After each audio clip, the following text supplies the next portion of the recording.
Happy Hour, chegou esse momento, já tô me sentindo em casa, já tô me sentindo bem, já é um podcast, já é rotina. Já é rotina, espero que seja pra você também. E tem uma coisa que eu faço, já percebi, toda vez que eu vou abrir o programa, eu faço a mesma coisa, mas é verdade, entendeu? Não é uma coisa que eu tô inventando. Olha a minha mesa! Porque tá muito boa, gente. É hoje que eu aprendo a cuidar do meu dinheiro. Depois de mais de 40 anos, é hoje. Doutor César, vou conseguir, será? Chegou a hora, né? Chegou a hora. Gostei do afirmativo aqui. Sai daqui hoje. Não saio, né, Kathleen? Vou cobrar, você sabe que eu sou A Kathleen é terrível.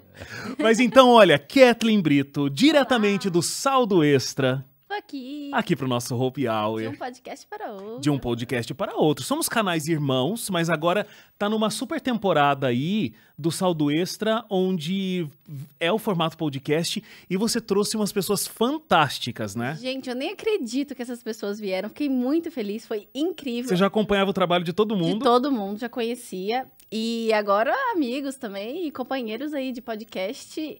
Não só contigo, né, mas com eles também de finanças, foi muito bom. Inclusive, falando sobre isso, são pessoas que eu admirava, né, que eu gostava de acompanhar, então é muito legal ter no podcast.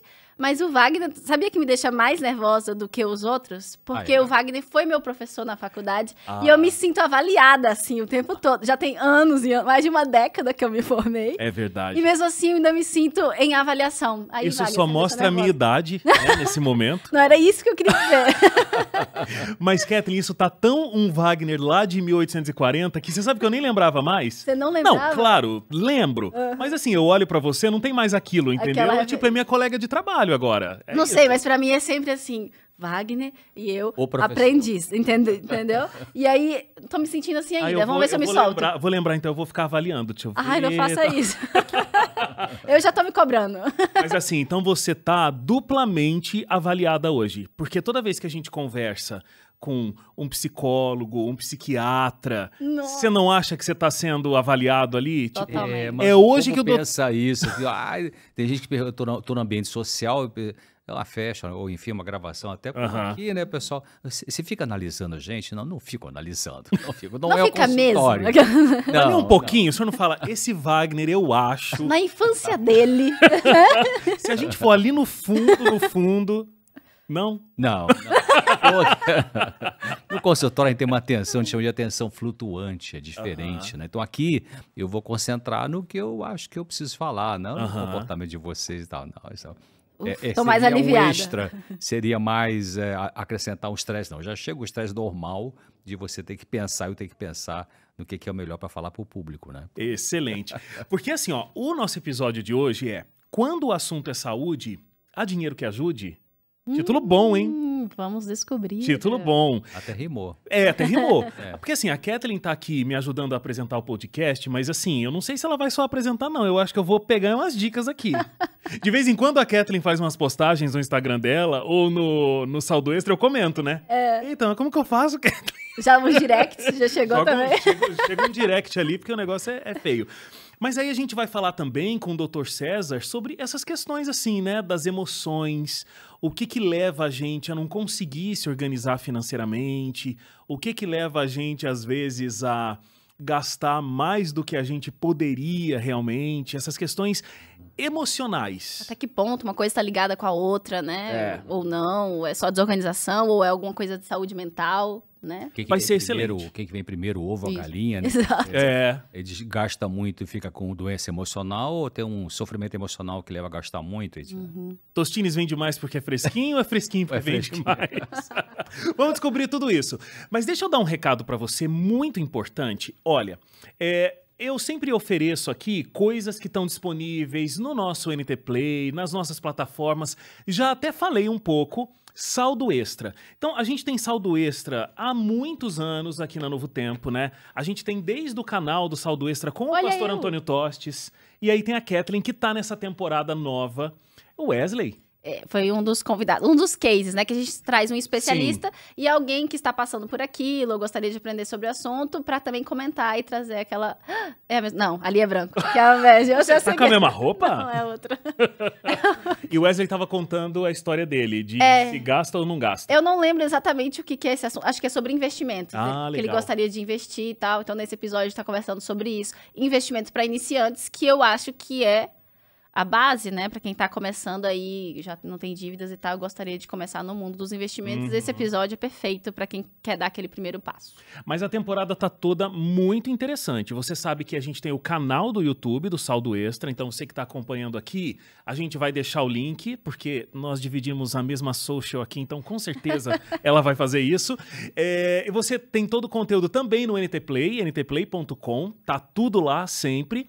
E aí a Kathleen tá trazendo influenciadores do mundo financeiro e esses cases, essas aplicações práticas, que eu acho que faz muita diferença também.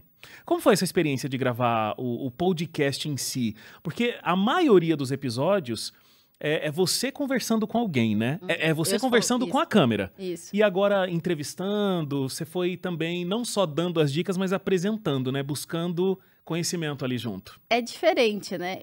Eu não tô acostumada com nenhum, sendo bem sincera. O Wagner me conhece, eu não sou... Ah, gente, ela sempre faz isso. Não, é verdade, sempre. Gente, não tô brincando. O Wagner não acredita em mim. Doutor César, o senhor que vai analisar agora esse negócio aqui. A Kathleen, assim, ó, o senhor encontra com ela no camarim, ela tá desesperada, ela tá falecendo. Eu sou tímida. Aí ela chega na hora de fazer a apresentação, ela arrasa. Ela vai super bem, ninguém nem sabe que ela tá nervosa. Tô super. Então, assim, eu sou tímida, eu geralmente não falo em público, no geral. Tenho muita dificuldade com isso. Então, quando só eu e uma câmera, tem muita gente que é ao contrário, né? Vê uma câmera e trava. Pra mim é mais natural, porque parece que eu tô ali falando sozinha. Quando tem mais gente, me deixa um pouco mais desconfortável. Então, no começo, eu tratava assim como se eu estivesse numa banca de jornal, de jornal nacional, assim, sabe? Sei. Aquele negócio mais assim. Depois é que eu fui relaxando e falei, não, a gente tá conversando. Estamos em casa. Mas a pessoa tímida que consegue funcionar, porque tem o time que trava, mas o time consegue funcionar quando ele consegue funcionar e ele sai daquele momento inicial em que a timidez está fazendo engolir seco, depois arrasa, viu? Eu espero chegar nesse momento. Já chegou. Kathleen foi laudada pelo Dr. César como uma apresentadora que arrasa. Não, é a manchete que eu criei aqui. Mas enfim, eu só queria dizer que no final foi muito legal. Eu acostumei com o formato, achei bem interessante. E eu acho que pro pessoal de casa agrega muito, né? Quando você tem essa troca com outras pessoas. Então foi muito especial pra mim fazer essa temporada. Eu tô bem feliz com o youtube.com/saldo extra e tá tudo no NT Play, ntplay.com. E eu vou oferecer pro pessoal de casa, acho que a gente pode oferecer juntos, um material que você conhece muito. Conheço super. Educação Financeira à Luz da Bíblia é um guia de estudos bíblicos, né? É mais uma edição da nossa revista Esperança, que é um guia de estudos bíblicos que tem esse formato de revista. Essa foi escrita pelo pastor Antônio Tostes, que é um especialista em educação financeira. E o que o pessoal vai encontrar nessa revista, Kathleen? Gente, essa revista tem de tudo. O Antônio Tostes, né, que é ex-apresentador, inclusive, do Saldo Extra, ele conseguiu fazer um apanhado da Bíblia inteira. Ó, minha caneta indo embora. Ele conseguiu fazer um apanhado da Bíblia inteira com os pontos principais que a Bíblia aborda sobre finanças. Então, é o guia completo. E lá no Saldo Extra a gente fala sobre economizar, o que fazer com o seu dinheiro. Esse aí, quanto que custa, Wagner? Um total de R$0. Do jeito que uma educadora financeira gosta. Então, assim, além de você ter uma aula, um curso completo, você ainda tem um curso completo de graça. Então, assim, eu não entendo quem não pediu ainda. Então, ó, para você poder ser entendido pela Kathleen, novotempo.com/escola bíblica. Aí você vai procurar lá a revista Educação Financeira à Luz da Bíblia. Vai pedir a sua. Você não vai pagar nada pela revista, como a Kathleen estava dizendo aqui junto comigo, e você não vai pagar, inclusive, nem o envio da revista. Vai chegar completamente grátis na sua casa. Já teve gente que veio aqui e falou, tá, mas qual é a pegadinha? Não, não tem pegadinha, você não paga nada mesmo. O que a gente quer é que você tenha esse conteúdo, porque tanto a revista quanto o Saldo Extra, que a gente estava falando aqui, não é só um conteúdo de educação financeira, né? Não, educação financeira à luz da palavra de Deus. Como cristãos, a gente tem como base a Bíblia. Então, tudo que a gente faz é baseado na palavra de Deus, inclusive quando a gente lida com dinheiro. Acho que a gente vai, talvez, falar um pouco sobre isso hoje aqui no podcast. Uma coisa tá intrinsecamente ligada à outra, e esse curso vem, então, para sanar as nossas dúvidas. Você pode responder as perguntas, ele tem coisa para você preencher, tem, enfim, provinhas e tal. É muito legal, lindo, didático. Então, não deixe de pedir o seu, tá incrível. Excelente, peça agora, tá? Vou repetir aqui, novotempo.com/escola bíblica. Você que de repente está só ouvindo a gente, você que está assistindo pelo YouTube, a gente está deixando o link aí na descrição. Então é só você clicar e você chega lá no Saldo Extra, tá bom? No Saldo Extra também, mas na revista Esperança, Educação Financeira à Luz da Bíblia. Mas vindo aqui para o nosso assunto, Dr. César, eu vou ler umas coisas aqui que disseram, não foi no meu canal não, foi no canal da Kathleen, então não tem responsabilidade com isso. Deixa eu perguntar uma coisa, Wagner, não sei se eu já tô, assim, mas a gente não devia falar um pouquinho do que o Dr. César é especialista e tal, essas coisas? Tá vendo? Pra gente saber, tipo, mais sobre ele e tal, quem não conhece e tal. Quem tá avaliando quem agora? Só tô tentando seguir aqui o roteiro. Ih, Kathleen, aqui a gente não segue esse roteiro. Mas não, claro, é que assim, eu não sei se de repente dispensa apresentações, né? Talvez, eu falei, não sei. Você que consome Novo Tempo, com certeza conhece o Dr. César, mas a Kathleen vai me ajudar aqui dando o currículo do Dr. César. Então, peraí, que eu não sei onde é que tá. Aqui, ó, médico, pediatra, especialista em psiquiatria. Pediatra, médico, gente, psiquiatra. Claro que é psiquiatra, nada a ver pediatra. Eu ia ser pediatra, médico, eu gosto muito de criança. Mas eu ia ser pediatra, Ah, que legal. Mas aí, quando eu dei o primeiro plantão de pediatria no pronto-socorro, lá em São Gonçalo, no Grande Rio, que entrou uma mãe com um bebezinho no colo, meu filho tá morrendo. Não, me deu um pavor tão grande, não. Uma coisa é gostar de criança, outra é tratar de criança. Todos os dias, né? Então tá, não é pediatra, é psiquiatra. Não é pediatra. Especialista em psiquiatria pela Associação Brasileira de Psiquiatria e pela Associação Médica Brasileira. E aí tem um membro da American Psychosomatic Society. Chiquérrimo. Não é todo mundo que vem aqui que tem essa pronúncia. Pós-graduado em psicoterapia breve pelo Departamento de Psiquiatria da Santa Casa do Rio de Janeiro e atendeu em consultório e hospital durante 40 anos e desde 2017 trabalha aqui na Novo Tempo, né, junto com a gente. É tudo sempre no Vida e Saúde, ou não?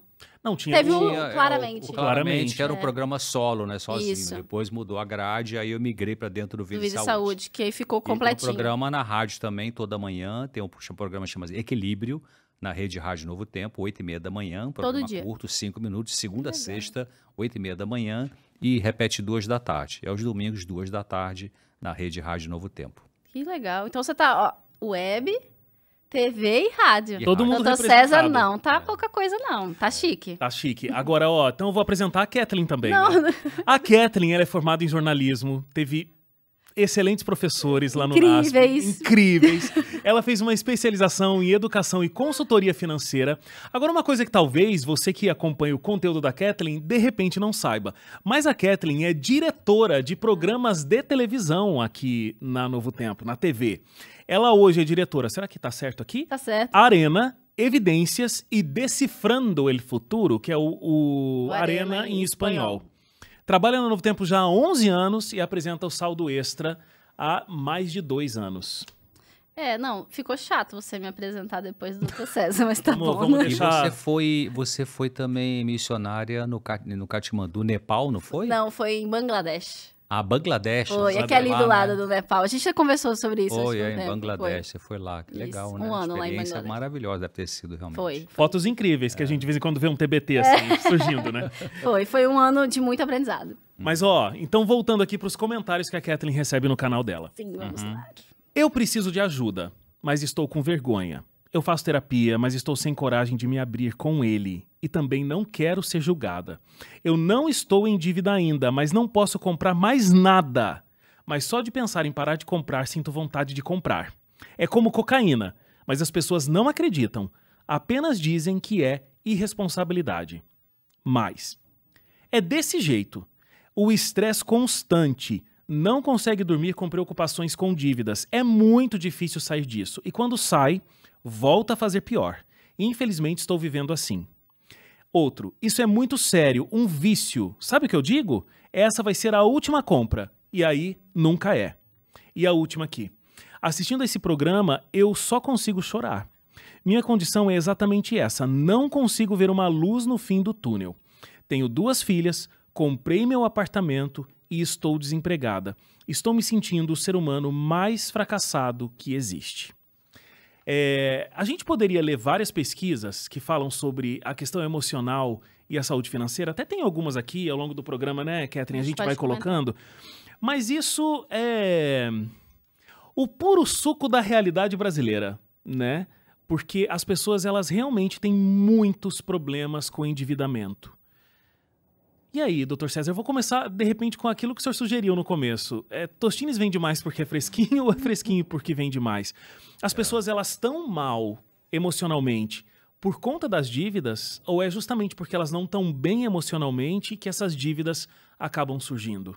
As duas coisas, né, pode acontecer. Agora, você vê esse primeiro caso, essa pessoa que fez contato com a nossa equipe aí, você vê que ela está em terapia e ela diz que está com vergonha de falar para o seu psicólogo. Vamos tentar entender isso, né? Por que que alguém vai no... Porque, o que significa ir no psicólogo? O que significa fazer uma psicoterapia? A psicoterapia é a busca de compreender as verdades interiores que explicam o sofrimento da pessoa, as verdades emocionais. Então ela foi no psicólogo, que supostamente é um ambiente onde a gente deve abrir o coração e falar tudo, ela está com vergonha de falar. Então, ela tem que pensar nisso aí, né? Por que está com vergonha de falar com alguém que está ali para ouvir você falar tudo aquilo que está te incomodando? Ela diz, eu não quero ser julgada. E o espaço da terapia é justamente um lugar onde não deve existir julgamento, né? O bom terapeuta, uma das características é essa, não faz a avaliação, não julga ninguém. Deixa a pessoa trazer o que a pessoa está sofrendo, o que ela fez de besteira ou não, e vai tentar ajudá-la a ver como não fazer mais isso, como corrigir e tal. Então, esse é o ponto para ela pensar. Então, tem pessoas que elas têm uma dificuldade emocional porque são pessoas que são muito pródigas, né? É um perfil de pessoa. O que é uma pessoa pródiga? É uma pessoa que ela vai pela emoção. Kathleen Wagner, ela vai pela emoção, ela gostou, estou vendo a almofada aqui na minha frente, gostou da almofada, ela vai comprar, não quer saber se precisa, se não precisa, se tem 2 em casa, se tem 3, ela vai muito pela emoção. Ela vibra com aquilo. Ai, que vaso lindo, ai, que copo maravilhoso e tal. Então, são pessoas que não têm o pé no chão em relação a posso comprar ou não posso comprar. Eu tenho um saldo na minha conta ou não tenho. O que está comandando é a emoção. Então, são pessoas mais impulsivas. Essas pessoas, o problema básico é a impulsividade. Não é realmente uma questão financeira que acabou perturbando a vida emocional dela. Ela já tem essa característica emocional de ser uma pessoa que não tem esse controle financeiro, porque, como eu estou dizendo, realmente ela vai muito pela aparência, muito pelo visual, muito pelo desejo, né? Então, pintou a emoção, como diz a galera, então vai lá e compra. Doutor, desculpa, só incluindo aí nesse assunto, vê se tem a ver. Eu estava conversando com uma pessoa, acho que foi ontem ou foi hoje, sobre isso, exatamente isso, e ela falou, eu compro demais, eu realmente sou muito impulsiva nesse sentido, e ela disse que fez um resgate aí na memória, e ela acha que está atrelado à infância dela, e de que seria relacionado, talvez, ela associa compras à felicidade. Porque na casa dela, eles não tinham quase nada, era uma família muito simples. Então, qualquer vez que comprava alguma coisa, era aquele momento de felicidade. Então, para ela se sentir feliz, ela precisa comprar. Então, isso tem lógica, não tem? Sim, tem lógica, claro, tem lógica. E também tem, eu estou lembrando de um caso agora aqui, de um caso real, em que a pessoa conviveu com um pai que era tão mão fechada, tão severa em termos de... Pra você ter uma ideia, quando eles iam, tipo assim, férias numa praia, e ele queria comprar picolé, mas não comprava. E comprava para um filho. E quando o filho estava chupando picolé, ele ia lá tirar um pedaço do picolé do filho para não comprar para ele. Então, é um negócio assim, o cara muito excessivamente controlado. Então, esse rapaz, quando cresceu, assim que ele conseguiu se tornar já independente, no sentido de idade, né, para trabalhar, 18 anos, enfim, ele já pegou um trabalho e começou a meter a cara porque ele queria sair daquele sufoco de controle financeiro, mas também ele pulou para o outro extremo, do pai. Então gastava demais, porque é como se o inconsciente dele falasse assim, já que eu sofri tanto, com tanta privação, sem necessidade até, então agora eu vou gastar tudo que eu ganhar, eu quero gastar porque eu quero aproveitar o que eu não tive lá no passado. Então aí ele já pulou para um extremo. Sim. Foi outro. Né? Que isso é o contrário do pai. Né? Exatamente. Então, o que ele vai precisar é fazer uma correção emocional, porque esta atitude de comprar exageradamente é uma reação ao sofrimento que teve lá na infância com o pai, que era muito mão fechada. Então, ele está ainda reagindo àquela dor do passado, mesmo 20, 30, 40 anos depois. Então, a gente vai pensar que esse indivíduo precisa de quê? Precisa fazer essa conexão. Cara, eu estou gastando demais porque eu não aceito ainda aquela dor que eu sofria com meu pai. Então, eu preciso aprender a lidar com aquela dor de uma forma construtiva. Não é para não comprar mais nada, mas para não comprar de uma maneira agora impulsiva. Você sabe que a gente vai tocar nesses assuntos emocionais o tempo todo aqui no programa, né? Eu mesmo tenho alguns pontos de dúvida sobre esse assunto. Agora, a gente chegou num ponto que é a educação financeira em casa, né? Porque, veja, tinha um pai que era super restrito e aí ele acabou indo para o outro lado. Uma casa onde existia uma restrição muito grande também de coisas, não conseguiam comprar. Quando ele teve, ficou todo solto. Aí eu vou incluir Kathleen nessa história. Ai, ai, ai. É isso. Assim, eu sei, Kathleen, que você não é uma educadora financeira que veio de uma história de fali completamente, tive que me reerguer e aí agora sou uma investidora de sucesso. É só uma investidora de sucesso. Mas não teve isso, porque você, desde muito cedo, sempre cuidou disso. Uma vez a gente estava conversando informalmente, eu já estou jogando na roda aqui. Tô preocupada. Porque a Kathleen conta, eu vou só dar um detalhe, você vai aprofundar isso com certeza. Eles sempre viajaram quando eram crianças e tudo mais. E aí a Kathleen vem de uma família classe média, classe né? média. Não eram pessoas que tinham muitas posses, mas também não passavam dificuldades. Mas era incompreensível para a Kathleen como é que o pai dela conseguia viajar todos os anos e tal, com 2 filhas, estudando e toda a situação e tudo mais, né? Então, conta um pouco dessa experiência, mais detalhes, para a gente falar sobre a importância disso, né, doutor César? A educação financeira de um jeito equilibrado e em casa. E eu acho que o caso da Kathleen diz mais do que simplesmente falar sobre educação financeira, mas ela viu o exemplo dando certo, né? Total, agora eu vou ter que expor minha família. Exponha. Pai, mãe, perdão. Pastor Gilson Brito é o pai dela, viu, gente? Ai, pai. Ainda bem que você não falou o nome dele, né? Não. Agora ninguém sabe. Eu ia primeiro, antes de eu entrar na minha história, eu ia falar que, do ponto de vista, né, da educação financeira, existem várias pesquisas que fazem essa ligação. O jeito em que você aprendeu sobre finanças na infância é o jeito que provavelmente você vai perpetuar o resto da vida. Então, se você teve bons exemplos, seu pai te ensinou sobre isso, provavelmente você vai carregar isso para a vida, e ao contrário também. E tem aqueles casos em que você cria uma total aversão pelo que você viu em casa e você fica exatamente ao contrário. Mas isso, até quando eu fiz pós e tal, e meu TCC foi exatamente baseado nisso, a gente pegou vários casos e todos eram assim. O que falava que aprendeu em casa ou não aprendeu em casa refletia diretamente na forma como a pessoa lidava com finanças. Então, tá muito, né? O doutor César pode depois abordar esse assunto. Mas no meu caso, foi exatamente isso. Os meus pais, eles não são, assim, investidores e, nossa, bolsa de valores e fundos imobiliários e toda essa, dólares, investimentos, essas coisas. Não, né? Porque nem tem esse dinheiro todo para investir. Mas meus pais sempre estiveram preocupados em poupar, em ter alguma coisa para aposentadoria, em ter alguma coisa para depois, em não só aposentadoria, mas também como que a gente vai, como família, construir memórias agora, né? Não é tudo para depois. Então, eu percebi nos meus pais, no meu crescimento, que tinha um equilíbrio. Não era tudo sobre o futuro e não era tudo sobre agora.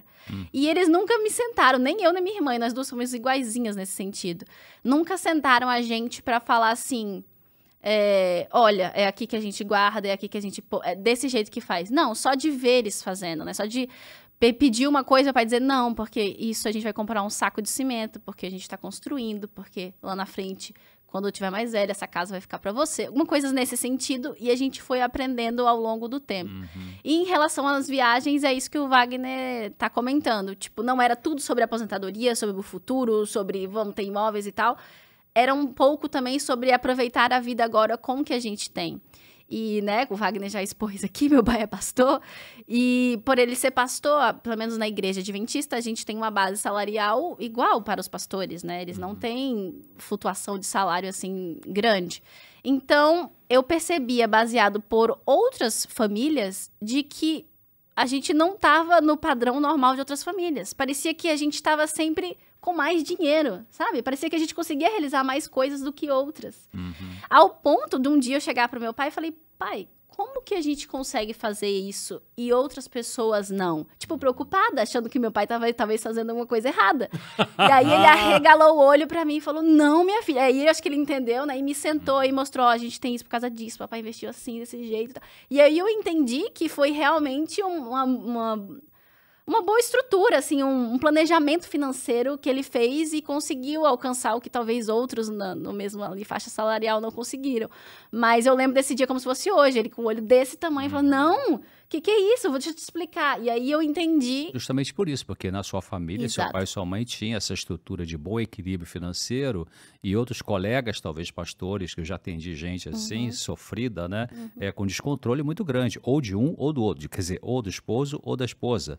Né? Então, na mesma classe profissional, vamos dizer assim, você vai encontrar alguém que sabe administrar, gente que não sabe, né? Então, que bom que você cresceu num ambiente onde você teve pais que conseguiram administrar isso, né? E foi tão assim, doutor, que eu lembro que, ó, fiquei muito tempo inocente. Acho que até quando eu saí da faculdade, eu achava que todas as pessoas guardavam um pouco do que ganhavam. Para mim era natural que você pouparia uma parte, você não gastaria tudo.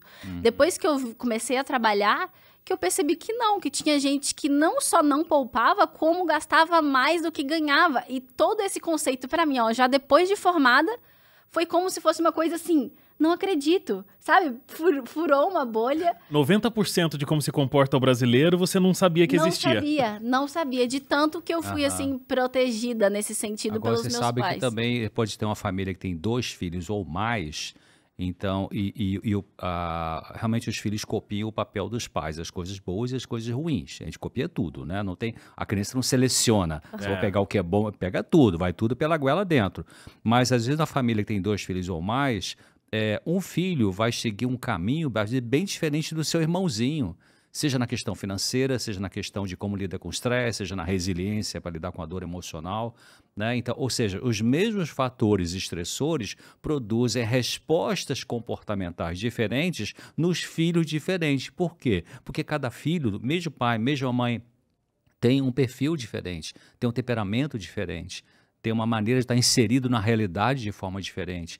Usa defesa psicológica de forma diferente. Algumas, inclusive, eu gosto muito dessa autora, Ellen White, ela tem um texto maravilhoso, ela fala assim, é muito justo esse texto, ela fala assim, tem pessoas que têm lutas interiores que outras não têm metade disso.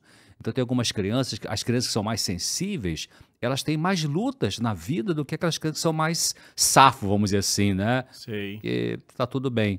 Então a gente tem que pensar nisso. Então, em questão financeira, vai ter uma criança que vai sair de um lar que talvez os pais foram equilibrados financeiramente, como os meus também foram, graças a Deus, e vão conseguir ter. Mas o irmãozinho, mesmo tendo tido um bom exemplo dos pais, pode ser mais destrambelhado, vamos dizer assim, né? Por quê? Sei, talvez vai lidar com a sua angústia comprando coisa, quem sabe vai lidar com a sua tristeza. A gente vai falar daqui a pouco sobre isso, né? Como que as compulsões têm a ver com... para compra, né? Especialmente para gastar dinheiro, tem a ver com dores emocionais internas, né? Que alguns usam a compra, né? Então, já que, Dr. César, o senhor puxou esse assunto, voltando aqui para esses comentários, que acho que a gente vai ficar neles um tempo, assim, né? Porque nessa mesma pessoa que não se abre com o terapeuta, ela fala assim, apenas dizem que é irresponsabilidade. E eu senti aqui, no jeito que ela escreveu, um peso assim, né? Ela não sente que seja irresponsabilidade. É mais do que isso. É mais profundo. É mais profundo, mas as pessoas só veem a irresponsabilidade. Você falou da compulsão, né? E a tristeza. Imagina esse outro comentário aqui, né? Onde a pessoa diz assim, essa vai ser a última compra. E nunca é. Então tem um ciclo de frustração muito grande, porque ela se programa para ser a última compra. E aí não é a última compra. Eu não tenho tanto uma frustração aqui com dinheiro, uma frustração com compra, de uma vontade de comprar as coisas. Não é muito, não sou muito eu agora. Assim, vou me expor agora. Mas eu acho que todos têm mesmo que um meio fundamento. Porque assim, eu, por exemplo, tenho uma luta com a balança a vida inteira. Então, às vezes eu tô mais cheinho, às vezes eu tô mais magrinho e tal, e é uma luta com a balança. E aí eu já percebi que essa história de vamos se despedir porque segunda-feira começa a dieta, não dá certo. Porque esse negócio de despedir, você só fica curtindo se despedir, mas você não tem a força de vontade de depois começar a dieta como tem que ser, né? Isso. Então eu acho que esses gatilhos, assim, nesses pontos que são fracos na gente, né? É muito complicado da gente fazer uma mudança de fato. Por isso que ela fica frustrada. Fazer a mudança só superficial, ela não vai ter sustentação. Ela aguenta 1 mês, 2 meses, né? Então, ela falou a questão, me chama de irresponsável. Eu vou trazer um pouquinho para o alcoolismo e volto para a questão financeira. Então, tem gente que fala, aquele cara bebe é um sem vergonha. Não, o alcoolismo é uma doença. De cada 100 pessoas que ingerem bebidas alcoólicas, mais ou menos 14 têm a doença do alcoolismo. Esse indivíduo vai ter, por exemplo, algumas enzimas do fígado que não são bem produzidas, que metabolizam o álcool, ou seja, bota esse álcool para fora do corpo, porque qualquer quantidade de álcool é tóxica para o organismo. Esses indivíduos, esses 14 que têm a doença alcoólica, têm problemas com essa enzima. Uma delas chama-se desidrogenase alcoólica. Então, para esses indivíduos, infelizmente ou felizmente, realmente é tolerância zero para o álcool. Então não é uma sem-vergonhice, né? É uma doença, então vai ter que tratar essa doença e ter cuidado com essa doença, né? Aí ela falou que a pessoa que tem uma compulsão por compras, por gastar, não é sem-vergonhice, não é irresponsabilidade. Ela está sendo ainda, né? Vamos usar a palavra ainda porque abre a esperança, né, de conserto, ela está sendo ainda dominada por essa compulsão para fazer essa compra, né? Me lembro, atendi uma pessoa bastante rica, uma mulher, e ela ia no shopping, gastava assim na atacada 2, 3, 4 mil nas boutiques e tal, ia para casa, chegava em casa, botava as bolsas de compra lá na poltrona e ia para o quarto chorar, né? Cara, porque o ciclo da compulsão é assim, a pessoa tem uma emoção dolorosa, uma angústia, uma tristeza, um incômodo, uma coisa que está, sabe, perturba, uma ansiedade, aí ela, eu vou no shopping, aí esse vai o gatilho. lá, esse é o gatilho, essa dor emocional é o gatilho. Aí ela vai lá no shopping, enquanto ela está no shopping, vendo as coisas, experimenta e compra e tal, vai pegando as bolsas, aí ela sente um alívio. Desse incômodo emocional, dessa dor emocional.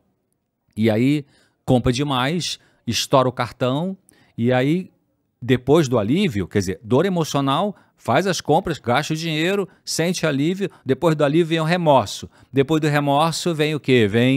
Então fica um tempinho ali, tá bom, agora eu me controlo. Aí consegue se controlar durante um tempinho. Esse tempinho pode ser uma semana, pode ser 10 dias, pode ser 2 meses, depois, cai de novo no fator gatilho, né?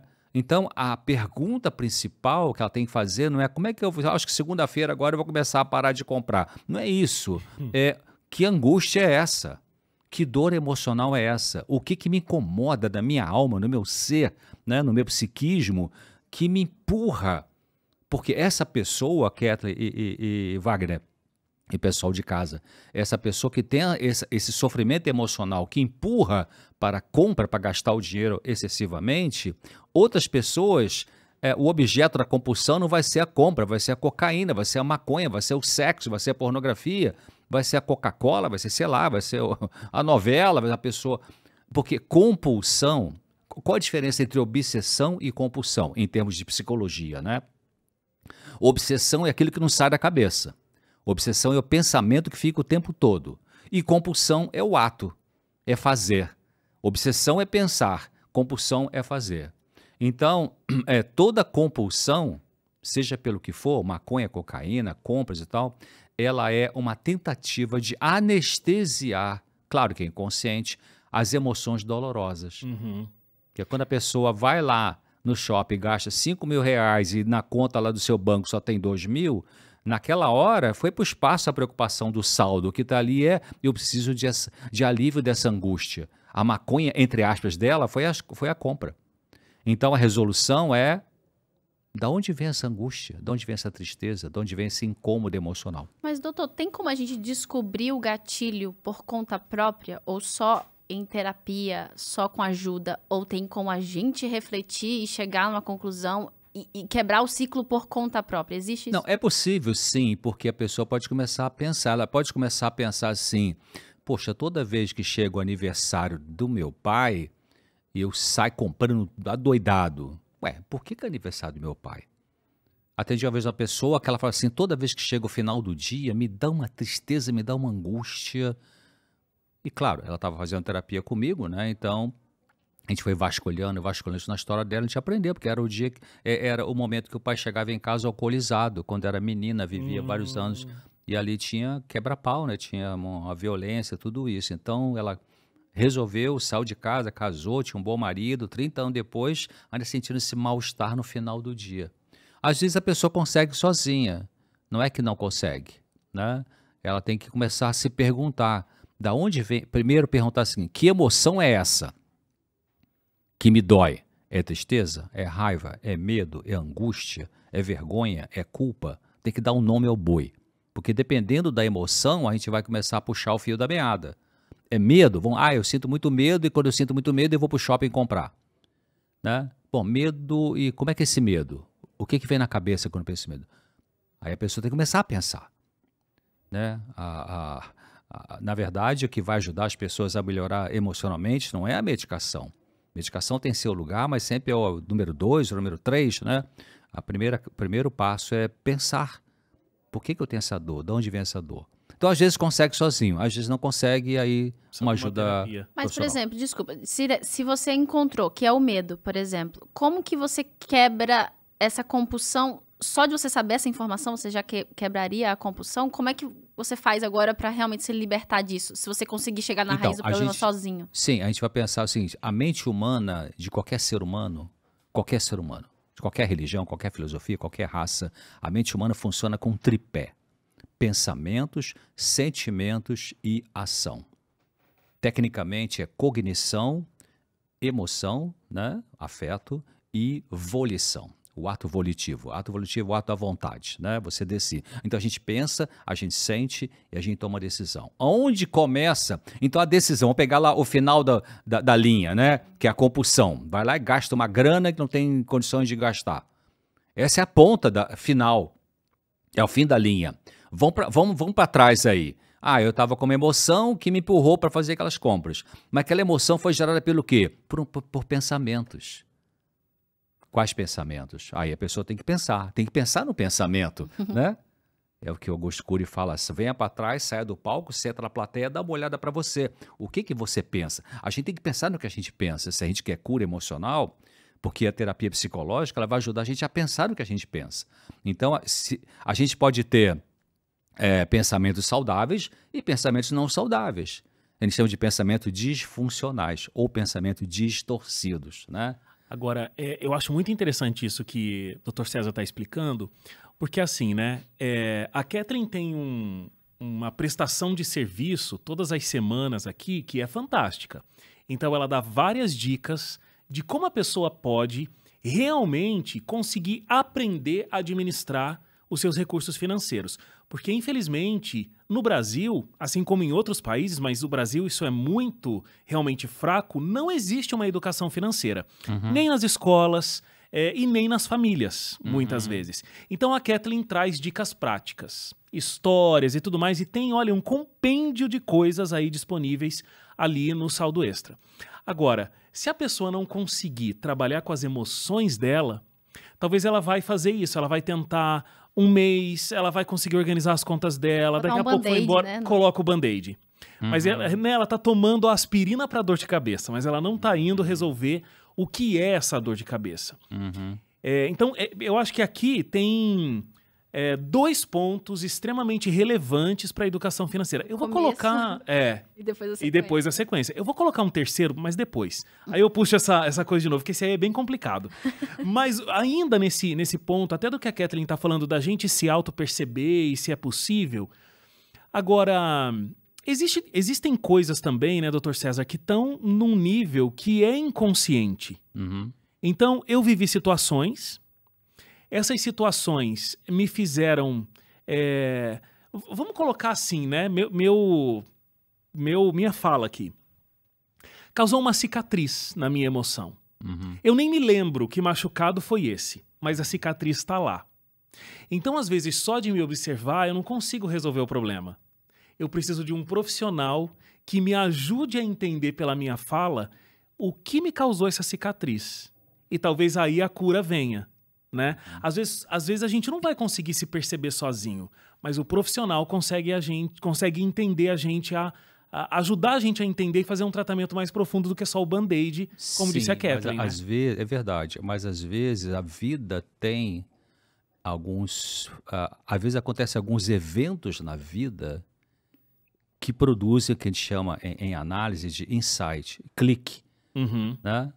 Então tem pessoas que têm mudanças significativas comportamentais na vida porque tiveram um despertar espiritual, por exemplo. Uma vez entendi um rapaz que ele usava droga, ele teve um despertar, uma sacação, né, uma percepção da problemática dele quando ele estava numa overdose. Entrou na overdose, ele achou que ia morrer, clamou por Deus e saiu, né? Não, a overdose não evoluiu em termos neuroquímicos, né? Senão tinha que ter para UTI e tal, etc. Então, quer dizer, a vida ela promove algumas perdas na vida, né? A pandemia provocou perdas, agora lá em Israel tem essa questão aí terrível. Então, algumas situações dolorosas na vida podem nos servir de agentes terapêuticos. Sim. Que nos ajudam a refletir, né? Então, só voltando àquela questão que você falou do medo, então eu falei, a mente funciona com pensamento, sentimento e atitude. Então, a pessoa que sente que tem um medo, toda vez que eu estou com muito medo, eu sou empurrada para comprar coisa, né? Ou tem gente que é para comer, etc., ataca a geladeira. Então, aí como é que ela vai fazer sozinha sem estar no psicólogo? Bom, medo, como é que é esse medo? Primeiro, esse medo é real ou é imaginário? Começa por aí. Né? Eu tenho medo de infartar. Esse é o tipo da pessoa que tem crise de pânico. Mas espera aí, você já foi no cardiologista? Não, então vai. Primeiro vai. Faz o eletrocardiograma, faz a ergometria, faz o ultrassom, ele vai escutar seu coração, e aí depois que ele examinar tudo e não encontrou nenhuma patologia, nenhuma doença, a próxima vez que o teu pensamento de medo disser, ai meu Deus, vou infartar, o que você vai fazer nessa hora? Não, eu já fui no cardiologista. Você tem que dialogar com você. Pensar no que você está pensando e vai pensar com você. Não, eu já fui. Ele falou, eu vi o laudo, ele escutou, ele falou que está bem, não tem problema de coração. Porque então aí a pessoa vai precisar corrigir esse pensamento distorcido, né? Para poder então ter uma emoção saudável e, portanto, não precisar usar uma emoção dolorosa para sair comprando coisa fora. Então, talvez você Vamos supor que você tem uma amiga que todo dia quer e você liga para oi, querida, tudo bem? Todo dia bate o papinho, 3, 4 minutos, um beijo e tal, vou trabalhar, isso aqui e tal. Aí um dia você liga, todo dia você liga, vários anos, amiga do peito, como se diz. Aí um dia você liga, com o teu celular, liga para o celular dela, ela não atende. Aí na tua cabeça pode surgir assim, será que ela está chateada comigo? Aí você, assim que for possível, você consegue falar com ela, que eu te liguei ontem, que houve e tal, tá zangada comigo? Não, eu fui trabalhar, esqueci o celular dentro do carro. Mas na hora, essa foi a verdade, mas na hora que você não conseguiu falar com ela, o pensamento pode ter produzido esse conteúdo, né? De, ei, será que ela tá zangada comigo? Isso se chama distorção de pensamento. O que acontece comigo, com você, com qualquer pessoa normal, né? Nenhuma gente maluca, não. Então, essa distorção de pensamento, se eu não considerar que é uma distorção, eu vou ter uma emoção. Porque para todo pensamento tem uma emoção que vem depois, e para toda emoção tem um comportamento. Então, se a pessoa está gastando muito dinheiro, é porque tem uma emoção que está empurrando para isso. E essa emoção é produzida por um tipo de pensamento. Será que eu vou ser mais bonita comprando todas as roupas daquela boutique?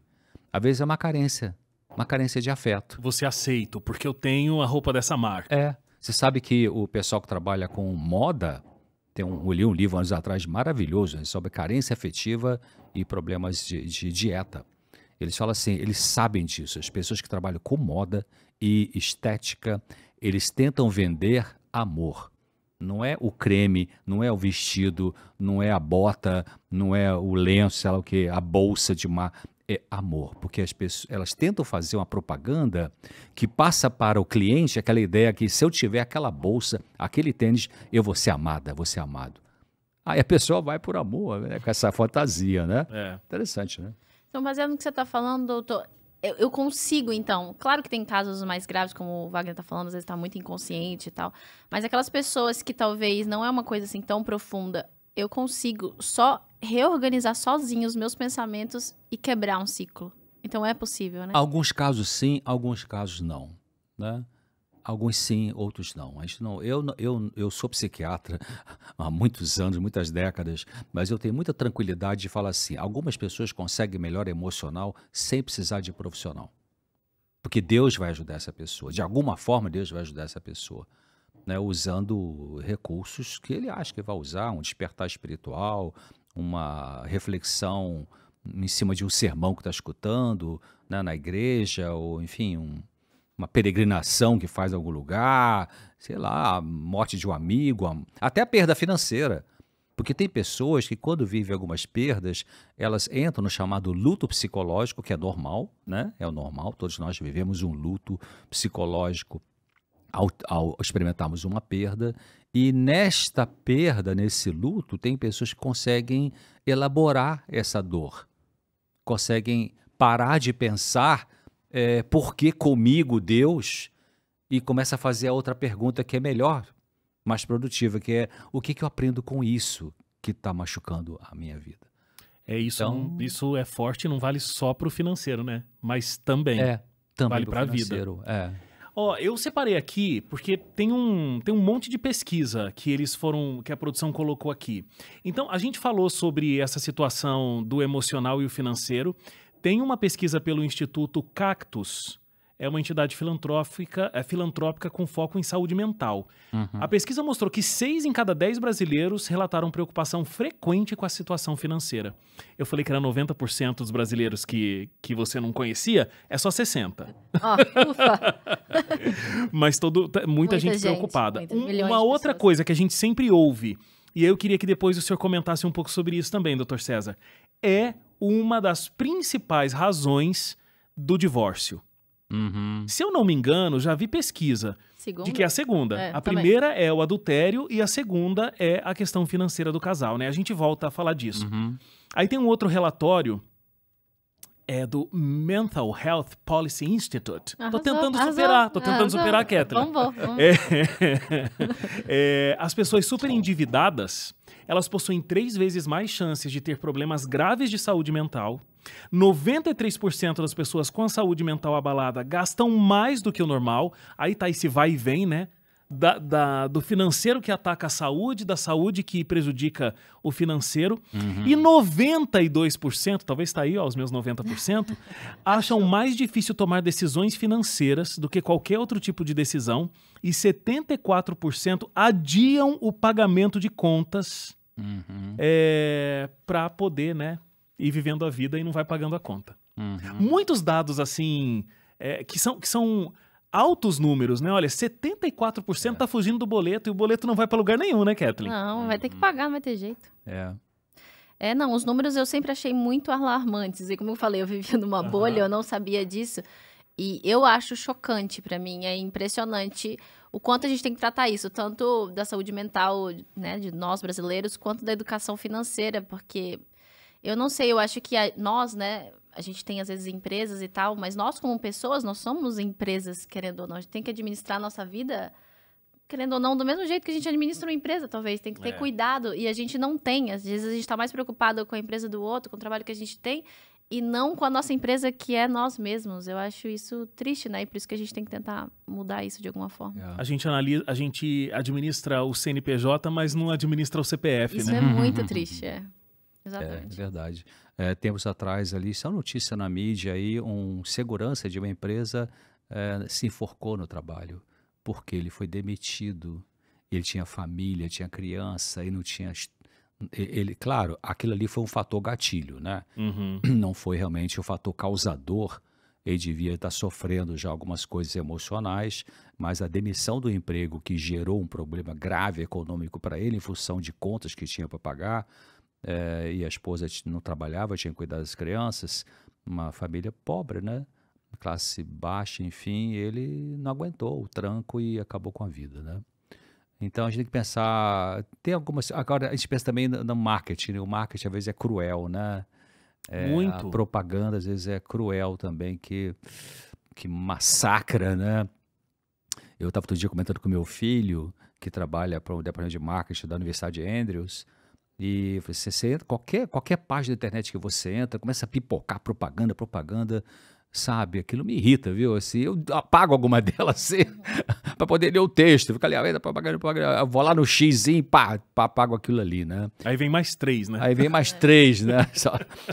Eu tenho que parar, porque senão eu vou gastar meu tempo apagando propaganda do que lendo o texto que eu preciso ler ali, né?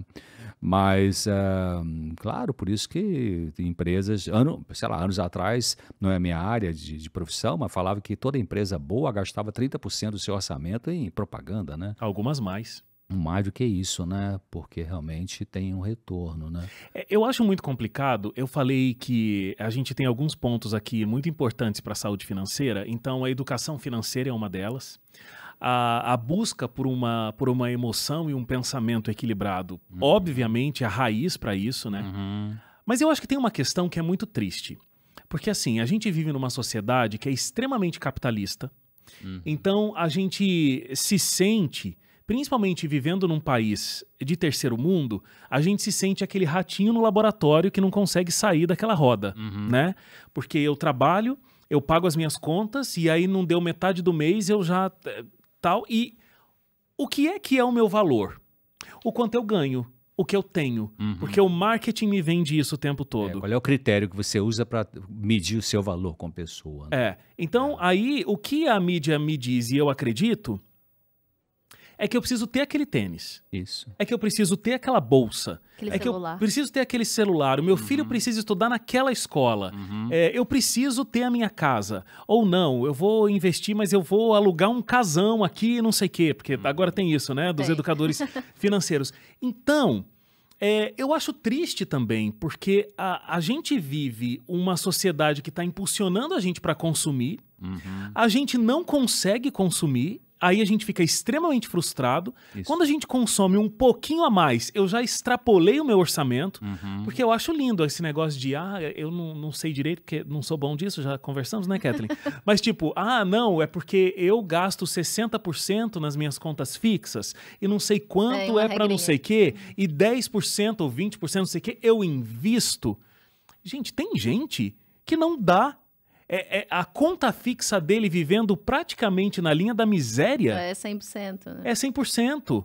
Às vezes é 105%, entendeu? Então... Já começa outro mês com dívida. Já começa outro mês Agora, com essa dívida. questão do marketing, voltando um pouquinho aí, é que realmente isso, o marketing inteligente no sentido empresarial, é criar em você, em mim, o desejo do que você não precisa. Completamente. Muito isso. Muito isso. Você sabe que anos atrás eu li um livro do professor Fritjof Capra. Capra, um livro maravilhoso, chama-se O Ponto de Mutação. O Fritjof Capra, ele foi professor de física quântica da Universidade de Berkeley, na Califórnia. E esse livro ele analisa várias questões muito interessantes. Ele analisa até a física quântica comparado com a nossa vida do dia a dia da sociedade.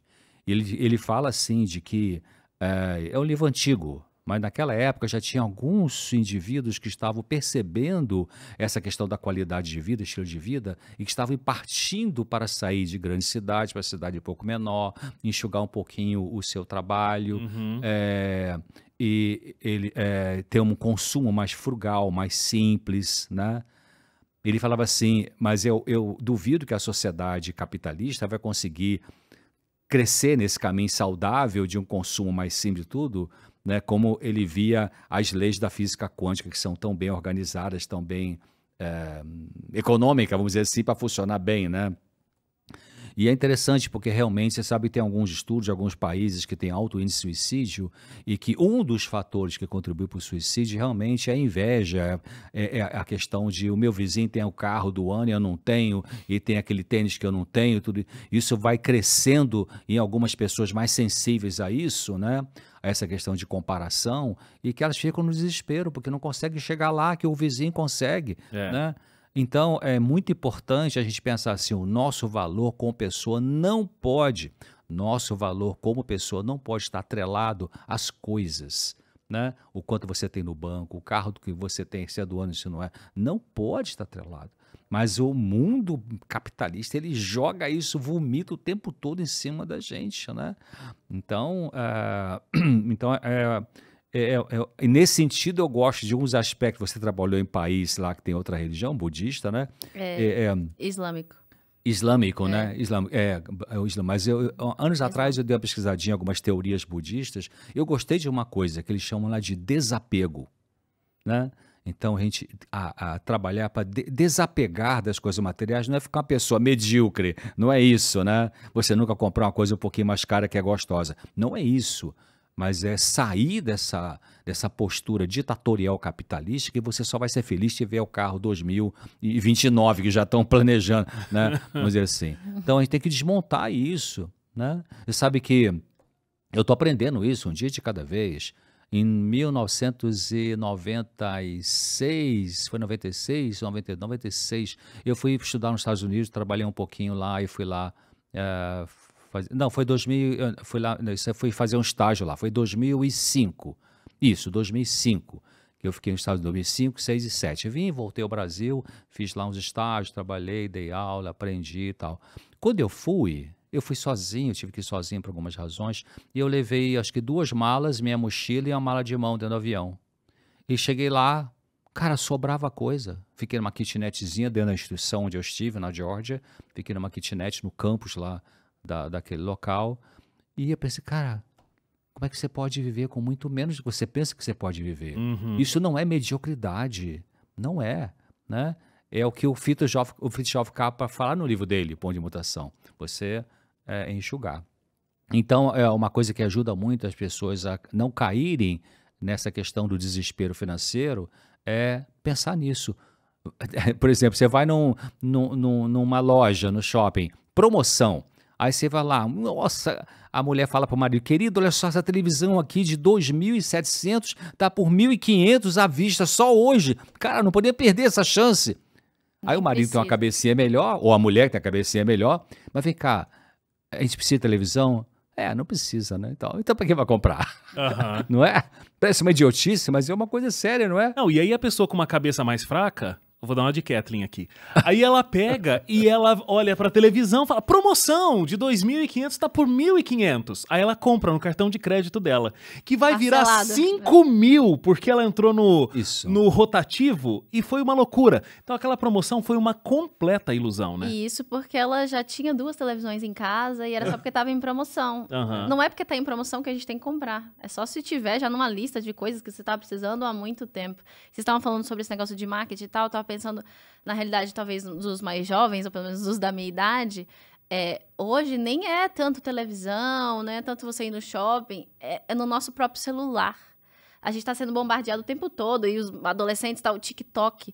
Gente, o tanto que tem de influencer fazendo propaganda o tempo todo, usando coisas que você acha aquela pessoa incrível, você quer ter a vida dela, e às vezes ela tá querendo só mostrando ali só pra te vender de um jeito discreto e você não tá nem percebendo, e aquilo vai te levando totalmente pro buraco, porque você quer ser igual o fulano, mas na verdade nem fulano é daquele jeito, porque ele tá sendo patrocinado por alguém, e alguém deu aquilo ali pra ele divulgar, e aí você quer ser igual fulano, que fulano tá querendo igual ser igual aquela marca, e aí vira aquela confusão, ninguém tá imitando ninguém, tá todo mundo querendo tirar vantagem do outro pra fazer vender, e a gente virou numa sociedade maluca, assim. A gente sabe que pelas redes sociais, o que colocamos ali, o que umas pessoas colocam em geral, aquela imagem toda sorridente, aquela, né, tudo maquiado, tudo isso, e aí você fica com inveja danada porque o cara botou uma foto, sei lá, com um relógio não sei das quantas e tal, o último top lá não sei o quê e tal, e você vai ver a vida particular, o cara tá sofrendo, tem depressão, tá se tratando, usa medicação psiquiátrica e tal, mas a imagem que tá ali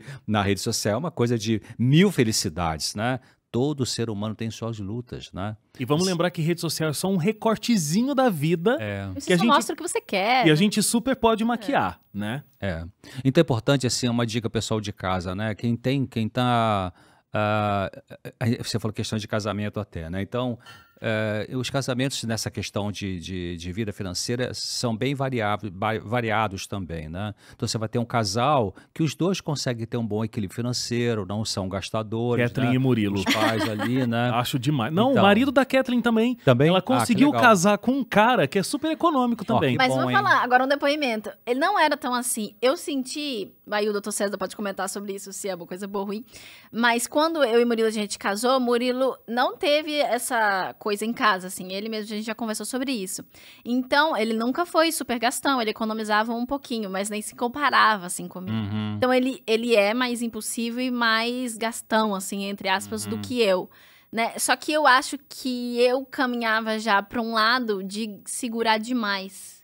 E depois que a gente casou, a gente, né, sentou, conversou, a gente conversa sobre isso todo mês, E a gente conseguiu achar um equilíbrio, nenhum e nem o outro. E eu acho que é isso, casamento é isso, né? A gente tem que tentar pegar o bom de um e o bom do outro e juntar.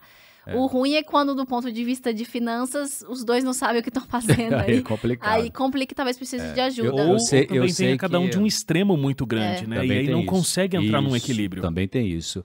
Eu sei que tem gente que tem pensamento diferente do que eu vou dizer aqui, alguns conselheiros, alguns psicólogos ou pastores, enfim, mas meu pensamento é o que eu vou dizer para vocês. Então eu acho que todo casal deveria ter a liberdade, cada um, de ter a sua poupançazinha particular. Ah, mas eu já ouvi vários que são de acordo. Particular. Eu sou a favor também, eu tenho. Por quê? Porque às vezes, né, Catherine, porque você quer comprar o seu creme, não sei o quê, o seu pó disso, pó daquilo, e a gente, homem, não entende isso, cara, né? Mas a mulher precisa dessas coisas. Então, o dinheirinho dela é para ela comprar o que ela quiser, independentemente do gosto dele. Eu acho que deveria ter isso aí, né? Mas sabe que eu ouvi uma história tão fantástica. Tava falando sobre essas coisas de finanças e tal, enquanto tava esperando as crianças no ensaio do coral, os pais ficam lá conversando, né?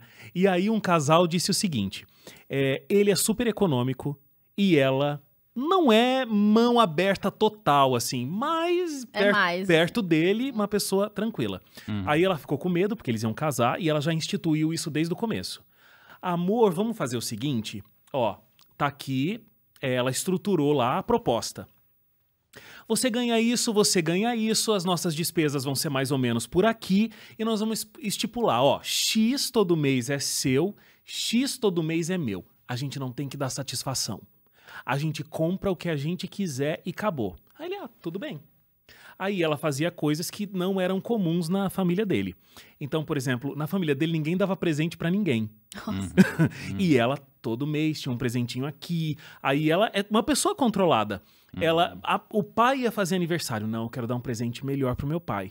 Economizava o desse mês, juntava com o do outro mês na mesada dela, presente pro pai. E aí ela foi gastando a mesada dela. E ele não gastou R$1 da mesada dele, fez uma poupança e ele tem esse investimento de todos esses anos de casado. E ela gastou todo o dinheiro. Mas eles não tinham nenhum investimento em conjunto? Tinham, mas ele tem esse que é dele. Ele tem outro. Ele tem esse. E eu vou falar, sobre esse assunto, lá em casa foi assim, quando eu casei, né, eu e Murilo, a gente falou assim, não, é tudo nosso, é tudo dos dois, a gente discute o que vai fazer e tal. Deu 2 meses de casado, a gente já viu que não ia dar certo unir tudo, porque meu marido gosta de jogo, essas coisas, e pra mim é um absurdo. Você sabe quanto custa um jogo? R$300, enfim, um videogame é 5 mil. Então eu falei assim, de jeito nenhum que a gente vai gastar com isso. E ele, não, de jeito nenhum que você vai fazer progressiva no cabelo. Sabe essas coisas assim, tipo, por que a gente vai gastar com isso? Então a gente teve que fazer exatamente isso que vocês dois comentaram. A gente separou um valor mensal que cada um tem e pode fazer o que quiser e o outro não vai dar opinião porque é o seu valor pessoal. Aí se é uma coisa mais cara junta, se se for uma coisa grande, a gente tem que sentar como casal e decidir o que vai fazer. Coisas menores do dia a dia do mês, aí a gente, fiz tal coisa, tá bom, foi do seu dinheiro, foi do meu dinheiro, então tá bom. Outro perfil também de casal que a gente encontra é que tem um que é realmente bem descontrolado financeiramente, o outro é mais controlado, e aí também, essa é a minha opinião, já falei assim para palestras em encontro de casais, tudo isso, e já encontrei gente que me contestou sobre, né, não gostou dele, mas se você está casada, você tá escutando em casa o nosso podcast aqui, se você está casado com um indivíduo ou com uma mulher que é bem descontrolada financeiramente, eu acredito, César Vasconcelos, acho que você deve ter fazer uma poupança sem que o outro saiba. Porque se o outro souber, vai ficar te cobrando, mas como é pessoa descontrolada, eu acho que até é uma questão de responsabilidade você guardar um dinheiro sem o outro saber, porque vai que a criança adoece, vai isso aqui e tal, você tem um recurso. Para os dois, né? Para a família toda, não é fazer poupança para gastar sozinho, egocentricamente, não é isso. É até para o bem da família. Claro. Né? Agora, uma coisa também interessante, isso é uma coisa que eu tenho aprendido comigo mesmo. Eu aprendi com minha mãe foi econômica, meu pai também não era um gastão, assim, a gente era da classe média, graças a Deus, tinha bons recursos e tal, um conforto, mas eu peguei um pouquinho mais a minha mãe, que era mais econômica, e eu fui percebendo ao longo dos anos, de que, por exemplo, bem anos atrás, eu entrava, por exemplo, na sapataria. Aí, isso tem 30 anos atrás, então já tem um tempinho que eu estou um pouco mais curado disso. Eu entrava na sapataria, a primeira coisa que eu olhava eram os preços dos sapatos.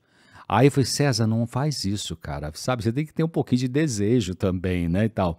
Então, já de anos pra cá, eu entro assim, não vou olhar preço, eu vou olhar o sapato que eu gosto. Depois eu olho o preço, pra ver se dá ou se não dá. Então, isso é uma forma de você também satisfazer um pouquinho o desejo. Outro exemplo, tipo assim, eu gosto muito de azeite e tal. Tem uns azeites caríssimos, né, importados, né, tal. Você vai lá no Ítalo, em São Paulo, lá negócio. Mas aí, eu também vim assim, ao longo dos anos, assim, não vai muito caro. Isso aqui, o normal, vamos supor, pegar termo de azeite, o normal seria R$20 aí, o 500 ml de um bom azeite, ou 25 ou 30, sei lá, aí eu via lá um importado, não sei da onde, por R$80. Não vou comprar mesmo, é muito caro e tal. Mas pensei, cara, sabe, peraí, por que em vez outro não posso comprar? Se tá no orçamento, se cabe, né? Então, não, eu vou comprar o de 80 e esse mês sim, vou comprar. E aí não é pra usar na salada todo dia, mas coloca ali num pãozinho italiano, né? Tá pronto, um fiozinho de azeite ali guardou, né? Então, é uma forma de flexibilizar. Né? Agora vamos pensar o casal então que tem uma pessoa, ou vamos pensar na pessoa, não casal, a pessoa solteira ou não, que ela realmente tem descontrole financeiro, que está naquele ciclo que a gente falou, né? Sim. Tem uma angústia, uma tristeza, uma irritabilidade, vai lá, compra um monte de coisa, depois tá com um débito danado, e aí, depois que comprou, sente alívio, depois do alívio, vê que gastou demais, vem a culpa, o remorso, aí depois jura de pé junto que nunca mais fazia aquilo, daqui a uma semana e meia faz de novo, tu fica nesse, igual o gato correndo atrás do rabo, o cachorro atrás do rabo, né?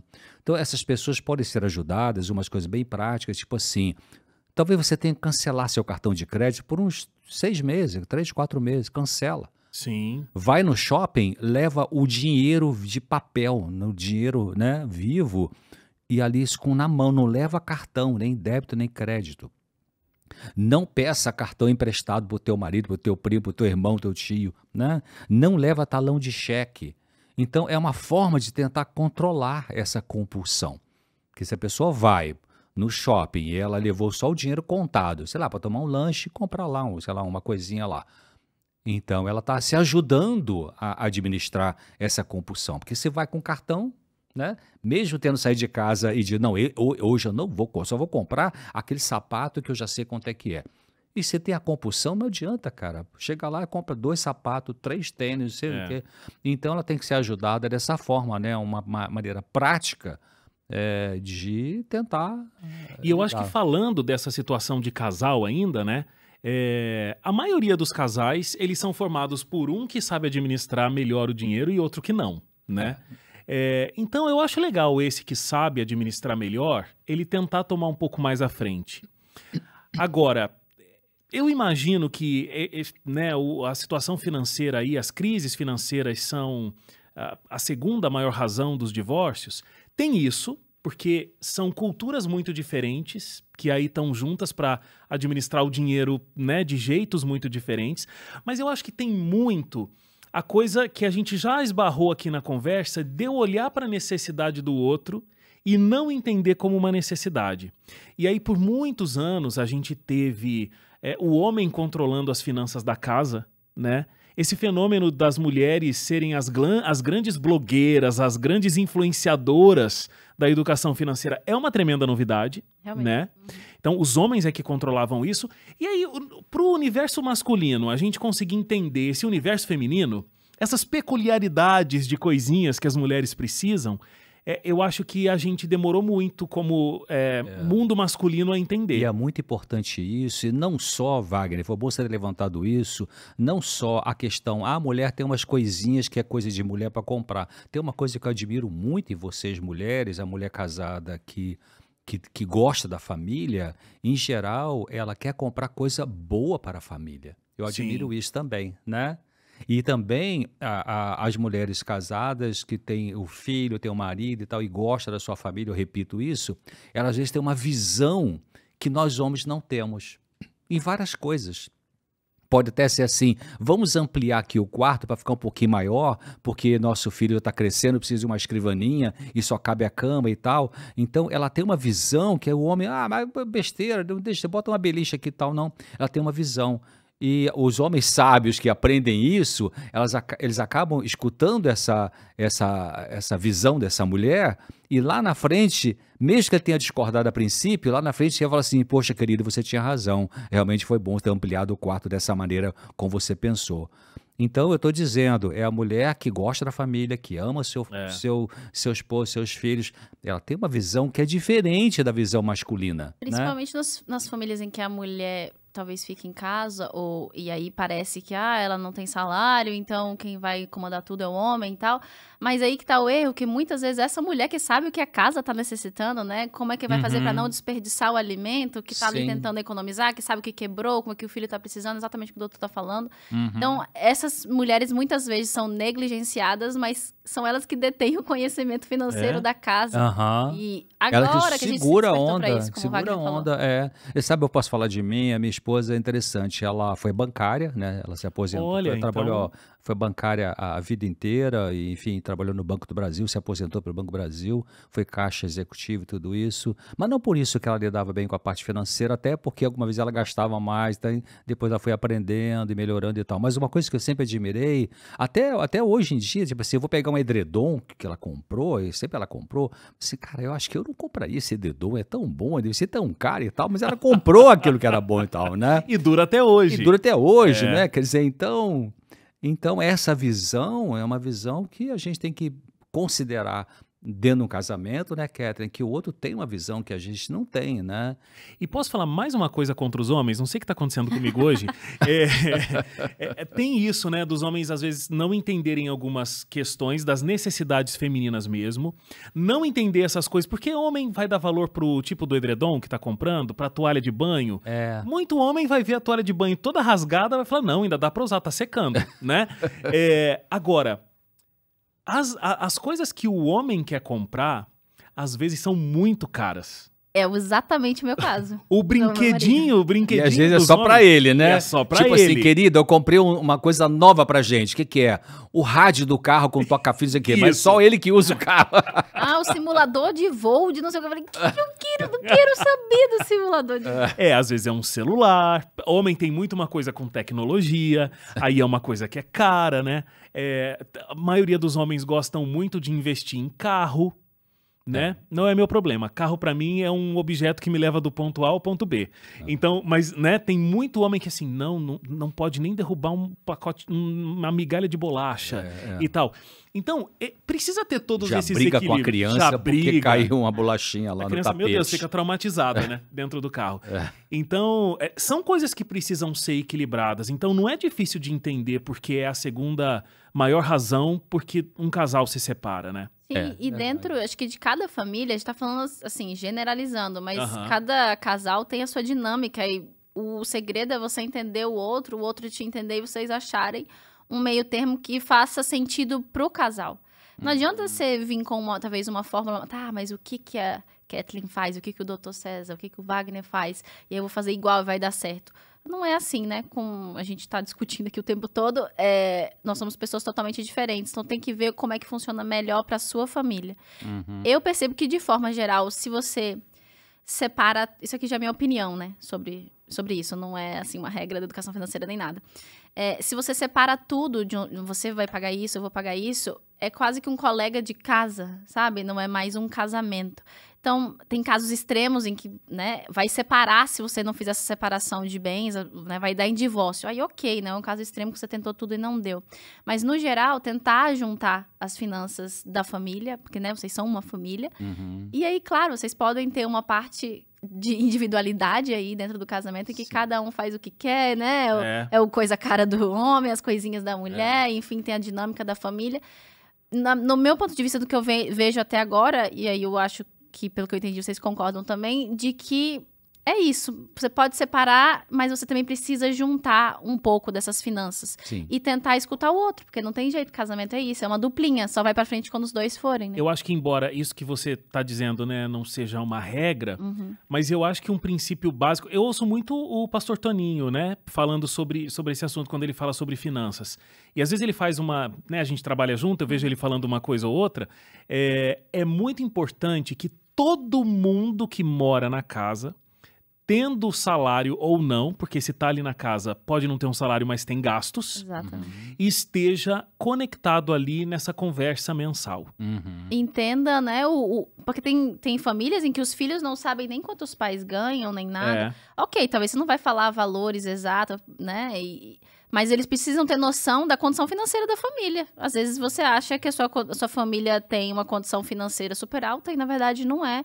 E você fica ali no seu pai o tempo todo, e sendo que não é a realidade. Tem que entender, vou no shopping, filho, então é isso, ó, cada um tem, sei lá, só chutando, R$10. Então, é o sorvete ou o brinquedo, não é os dois. Esse tipo de coisa você só entende com essa base que você falou. Assim, eu tenho criança pequena em casa, o Dr. César agora tem os meninos porque é avô, né? Então, tá vivendo essa realidade também muito próxima. As crianças, elas acham que os recursos são infinitos, às vezes. No cartão, você só passa e ganha coisas. Minha filha pequenininha, acho que ela tinha 5 anos, eu lembro um dia, eu falei, filha, é que eu tô sem dinheiro aqui. Ela, não, mas e o seu cartão? Entendeu? Então, já tem isso, né? E aí, a gente tem que dar sempre um choque de realidade para a criança entender. Então, assim, a gente, por exemplo, algumas coisas lá em casa já começaram. Tem, né, uma menina de 7 e um menino de 4. Então, algumas coisas já começaram. Tipo assim, filha, a gente tá economizando aqui, por isso que a gente não vai fazer isso, por isso que a gente não vai fazer aquilo, porque vamos fazer tal coisa. Então, ela tem que entender, né? E daqui a pouco, o meu filho, que agora ainda tá pequenininho ainda, mas também tem que começar a entender, porque senão eles acham que eles podem qualquer coisa, e não é assim. Todo mundo tem que estar muito ligado nessa situação da família. No shopping a gente faz isso, porque eles adoram ir nos brinquedos que tem no shopping, né? E aí eu falo, olha, cada um tem X. Então X é mais ou menos isso, ó, dá pra ir uma vez nesse, 2 vezes naquele, 3 vezes não sei o que tal. Tudo bem? Não vamos chorar. E aí a minha esposa e eu, a gente fica nesse controle. Quando já foi metade, ó, só tá faltando tal. Vamos escolher qual que vai? Porque senão, né, daqui a pouco tá nessa roda do frustrado. E é aquela coisa de educação financeira na infância. Eu acho que isso aí vai nortear o resto da vida. Mas lá em casa é só isso, não tem desse negócio da conversa, de resolver, a gente precisa dar uma aprimorada. Tudo bem, mas é um pouquinho, aos poucos você vai criando esse hábito. E como eu falei, no meu caso, por exemplo, foi pelo exemplo. Meu pai nunca nem me sentou pra falar. Claro que o ideal é que sente e tal, mas só de você tentar fazer direito, você já tá influenciando seu filho de forma positiva, né? O Dr. César vai saber isso mais do que eu.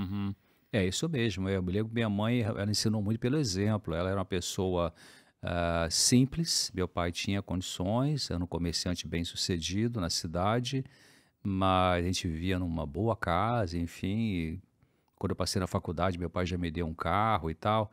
Então, a gente tinha, graças a Deus, essa possibilidade. Mas minha mãe não era uma pessoa vaidosa, assim. Eu aprendi muito com ela isso, uma pessoa simples, né? Amigas dela, de outros comerciantes, enfim. Meu pai, durante um tempo, foi do Lions Club, essas coisas. E gente muito nariz empinado, sabe?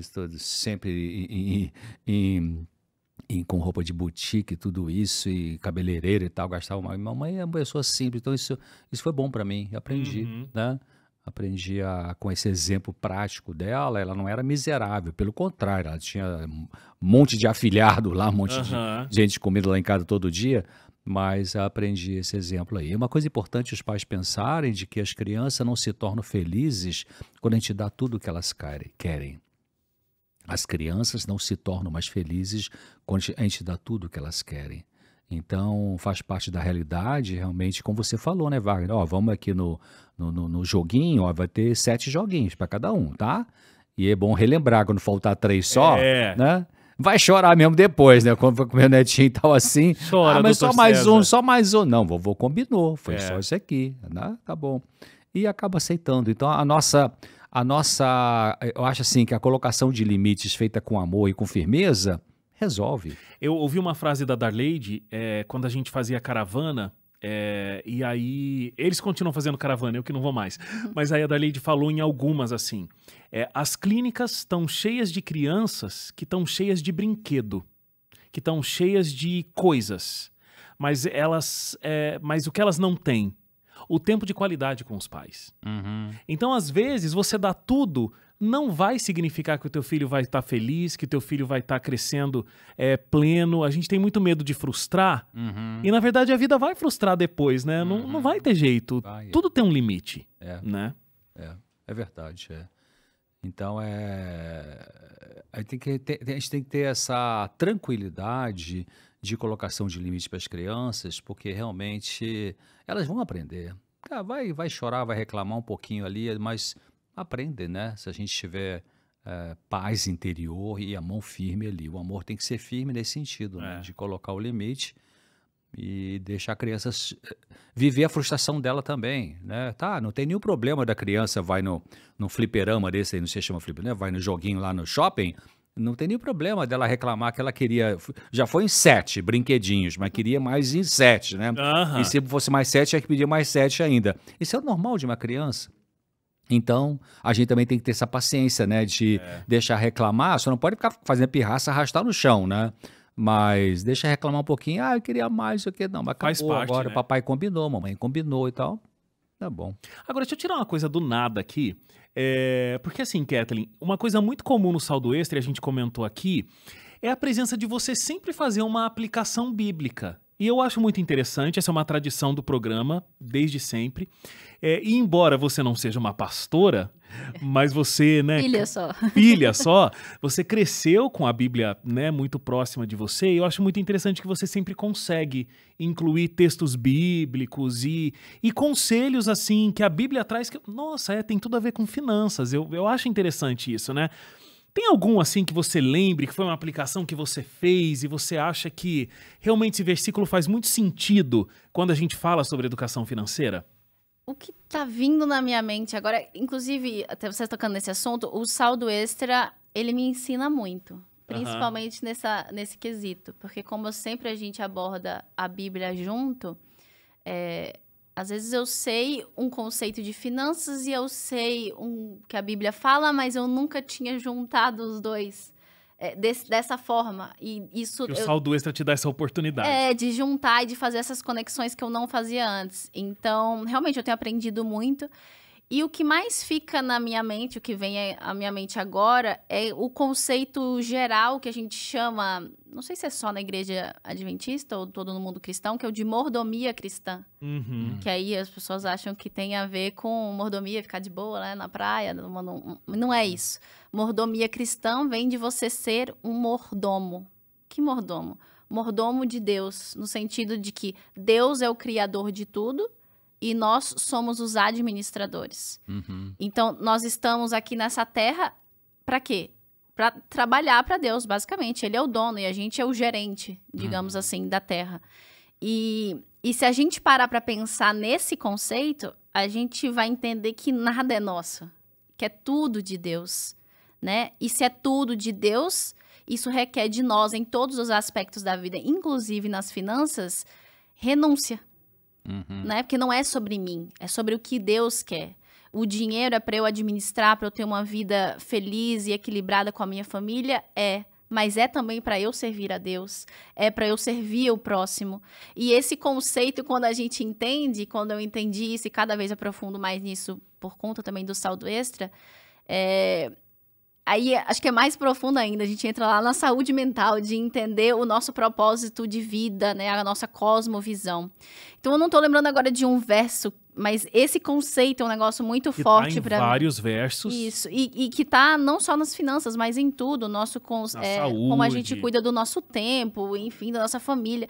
Mas quando a gente trata de finanças, eu acho que a gente coloca também tudo sobre uma nova perspectiva, né, de que não é sobre a gente, é sobre Deus. Eu vou perguntar também para você, Dr. César, porque assim, você é médico, né, psiquiatra, e aí eu acho que tem algumas coisas. Até num senso comum, já existe uma coisa assim, psiquiatra, eu vou lá, ele nem vai me ouvir, ele vai me passar um remédio, e aí não é isso, né? E quem conhece o teu trabalho sabe que, né, até o senhor... Tem ainda, né, o Portal Natural, vários artigos que escreveu ao longo dos anos, falando da importância do cuidado com a saúde, né? E a gente tem uma vida muito próxima da saúde, dos 8 remédios e tudo mais. Então, assim, você não tem esse rótulo, mas também existe uma separação muito grande entre aspectos psicológicos, aspectos emocionais da espiritualidade. Uhum. E de um modo geral, um psicólogo, né, não pode falar muito disso e tudo mais. E quem ouve você falando, Deus está sempre muito presente. Aqui mesmo você disse, né, que as pessoas às vezes têm um insight, inclusive espiritual, e isso pode ser muito produtivo. Então, como é que a Bíblia, do mesmo jeito que eu perguntei aqui para a Kathleen, né, pode nos ajudar na nossa saúde financeira, mas a nossa vida espiritual e o contato com a palavra de Deus também pode nos ajudar na nossa saúde emocional? Eu cito assim, a visão que a Bíblia dá da vida, ela muda de figura a nossa inserção na realidade. Porque eu vou contar a minha história. Eu fazia medicina, estudava medicina no Rio de Janeiro, e aí eu pensava assim, bom, eu era católico, né? E a minha família foi uma católica praticante, graças a Deus. Meu pai colocou nós 5 filhos no missa todo domingo, tudo isso e tal, princípios morais, de honestidade, tudo isso. Aprendi com meu pai e com minha mãe. Então, mas eu pensava assim, como jovem estudante, assim, o que eu quero me tornando médico? Eu quero casar, quero ter filho, quero ter uma casa, né? Se possível, uma casa na praia, um carro e tal, essas coisas. Mas quando eu fazia quando eu dizia para mim mesmo essas coisas, me vinha uma pergunta na minha cabeça que era assim, que mais? Aí eu falei, que mais o quê? A vida não é isso? Eu não sabia responder esse que mais. Mas vinha esse que mais dentro de mim, né? Que mais? Além de casar, ter filho, ter uma casa, ter um carro e tal, que mais tal? Quando então comecei a receber estudos bíblicos, aí essa resposta começou a surgir. Que mais o quê?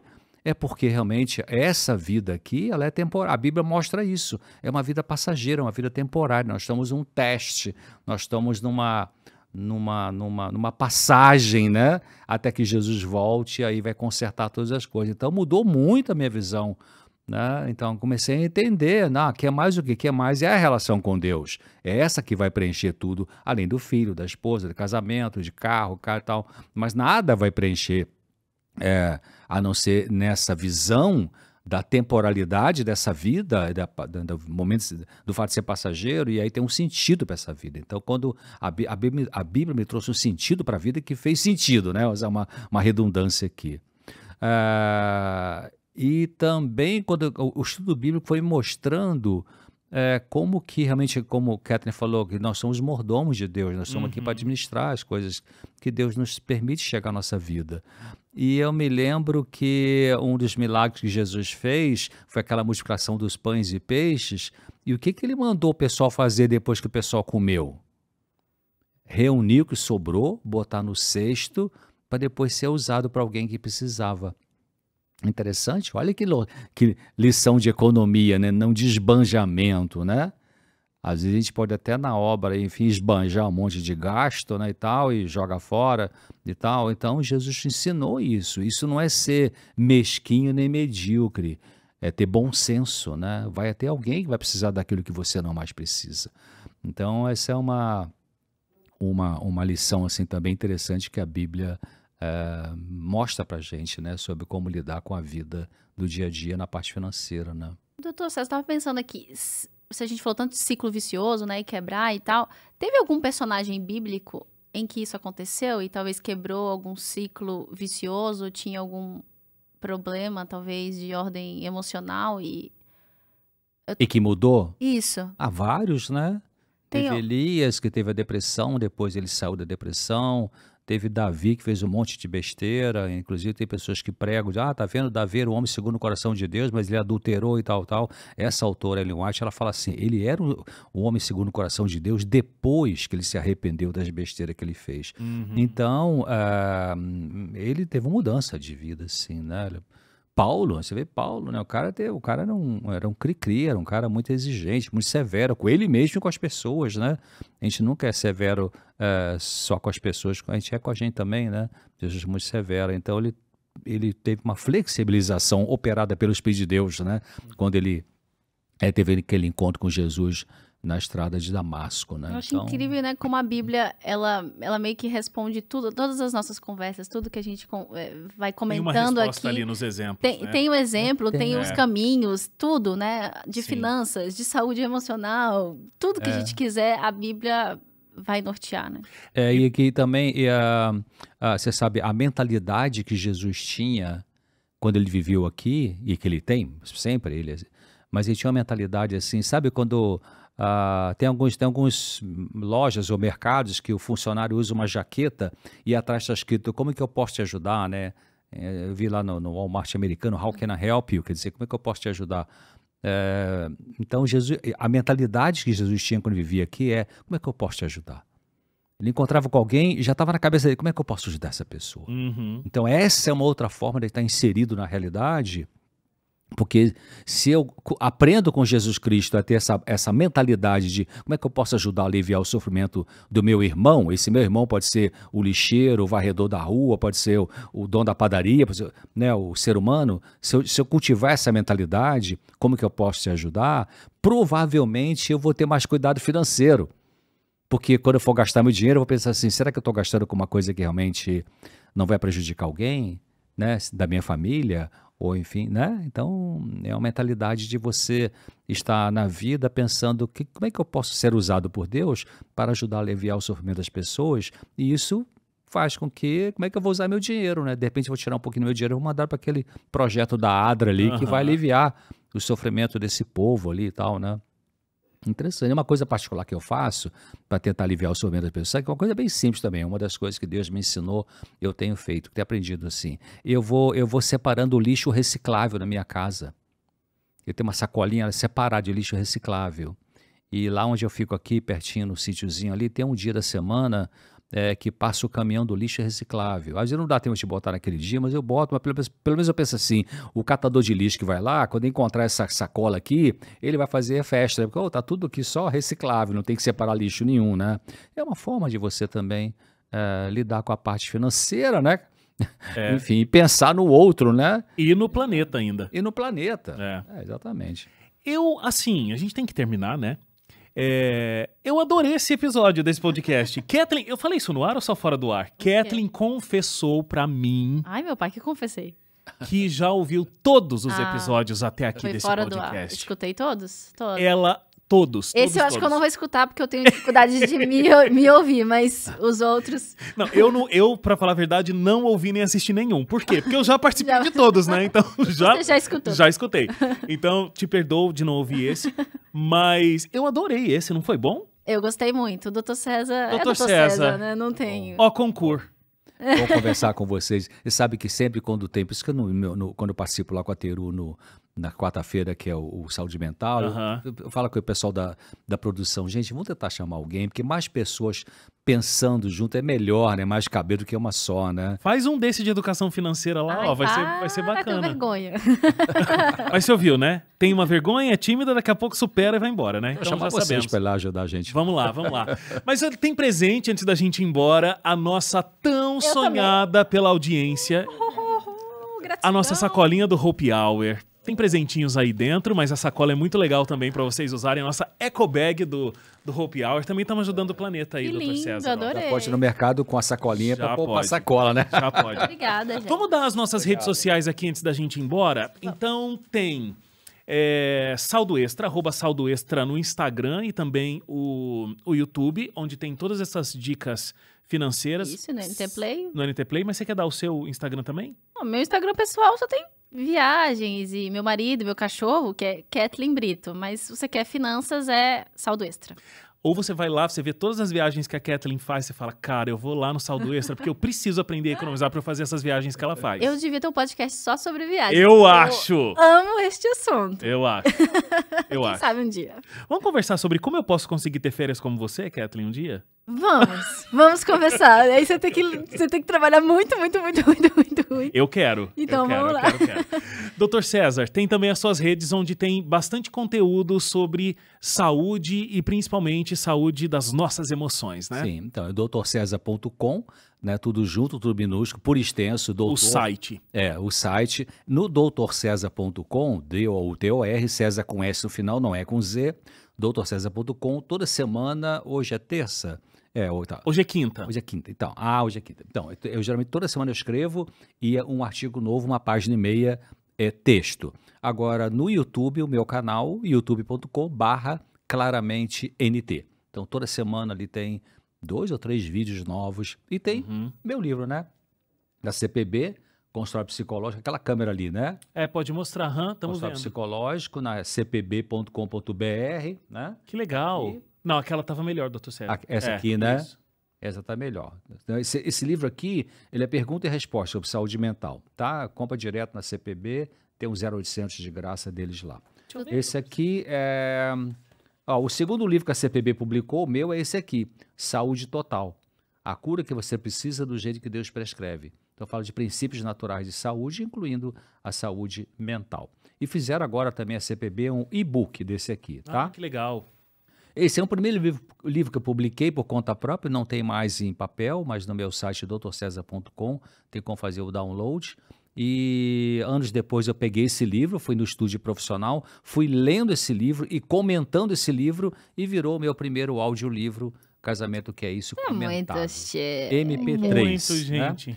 E o pastor Assad Bechara, que já escreveu mais de 30 livros sobre mulheres, me convidou, eu escrevi em parceria com ele, esse livro foi lançado no final do ano passado. Sobre Tamar, molestada. E agora escrevi um outro, ele me convidou de novo, vai ser lançado possivelmente esse ano, eu e ele como parceiros, o livro de Lia e Raquel. Nossa, uma dupla de sucesso aí, hein? Dupla de sucesso. Deixa eu só repetir aqui, Casamento que é Isso, para quem tá só ouvindo a gente.